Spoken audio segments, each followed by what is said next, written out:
Ja, hier ist die Katrin für Amazona.de und ich freue mich sehr, zusammen mit dem Tobi wieder einen sehr, sehr prominenten Interviewgast zu haben, nämlich Dave Smith. I'm so happy to see you here. Welcome. Thank you. It's great to be here. Outside, even better. Yes, so true. How are you feeling? It's your here on the Super Booth. Had you have a nice trip to Berlin, and how is the atmosphere here on the Super Booth just for you? It's great being back at Superbooth. It's been 3 years, I think. I came to the very first one at the Funk House, and then the second one that was here. It's great to be back. It's something special about a trade show that's only for synthesizer people. That no other musical instruments, just synthesizers. So it's pretty fun. I can imagine that. Well, you are here because you and your products from Sequential are very, very known on the whole world, right? And everyone who's into synthesizers knows them. So how do you feel, like, personally? Because I can imagine that I would feel like, oh my God, everyone thinks I'm Dave Smith, and now I have to present myself, or is it just feeling normal for you to be the one from Sequential? Well, I don't know if normal's the right word, but it's all good. I mean, it's nice to be appreciated. It's nice to see people appreciate your instruments and like them and buy them and use them and record with them. When you're at home in the office, especially the last couple of years, you're all by yourself and you don't get the interaction with your customers. And so it's great all of a sudden be out again and to see people and to talk to people.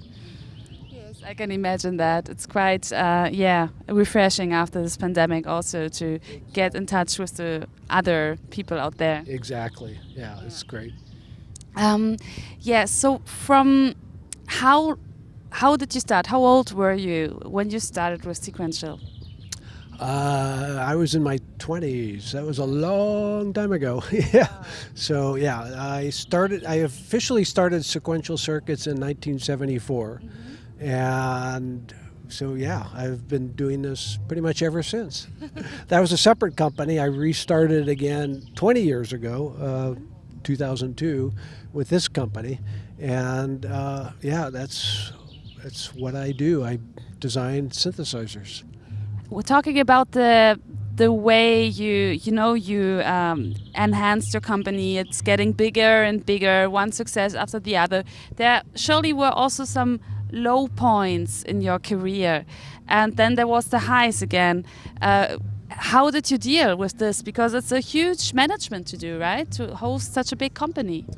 Well, the first Sequential Circuits was big. We had up to like 170 people, I think, because we did all of our own manufacturing. But it eventually went out of business in the late 80s. And then, I didn't do a whole lot of design work after that for about 10 years. I did develop the first software synthesizers in the mid-90s and quickly realized that wasn't any fun at all. For a million reasons, it's boring to talk about, but I decided that the hardware is a lot more fun, so I got back into hardware when I started Dave Smith Instruments in 2002, and that's when I shipped my first hardware product in 15 years, the Evolver, 20 years ago. So there was some. I guess the low part was when I was doing software synthesizers, which isn't a nice thing to say these days. But there's something about hardware that's so much more immediate and interactive if you're musicians, because you're playing it and you reach for a knob and you turn it and something happens. It's all very immediate. With software, it's all on a screen and you have a mouse and a little keyboard, and it's just not the same. Plus, I think there's a big sound difference also still. So, and then when I started this company, I kept it small for the first 5 years. It was only me. And then I hired one person, then I hired another, and we got up to like 15 people. So we've done all of these great synths the last 15 years just with 15 people. And then, as you know, just a year ago, I sold the company to Focusrite. And since then, I think we've hired 2 more people, 2, maybe 3. So it's not like we're trying to take over the world. I like keeping things small and design driven, and we build what we want to build and what we like, and it's so we're just continuing what we've been doing. Let's talk about your latest synthesizers, the Prophet 5 and the Prophet 10. Do you rebuild them from scratch, or can use the experience with the older platforms? I'm thinking about in a way that you have to replace old Curtis chips into discrete circuitry, or do you have a supplier for these chips, or how did you manage that? Well, actually, one of the many reasons that I never redesigned the Prophet 5 before, even though I had a lot of requests, was because the original parts were not available. Okay. But they did just become available. Doug Curtis's company, On Chip Systems, started making the original oscillators and filters. So I realized, oh, well, actually now I could build the real thing, and I'm not having to change the circuits or, somehow come up with an alternative. They're the real thing. And at the same time, Dave Rossum, who is at Emu Systems, designed the original filters for the first versions of the Prophet from Solid State Music. So he redesigned the filter chip, and it's built from a new company now. And so we had the access to that, and it's the real thing.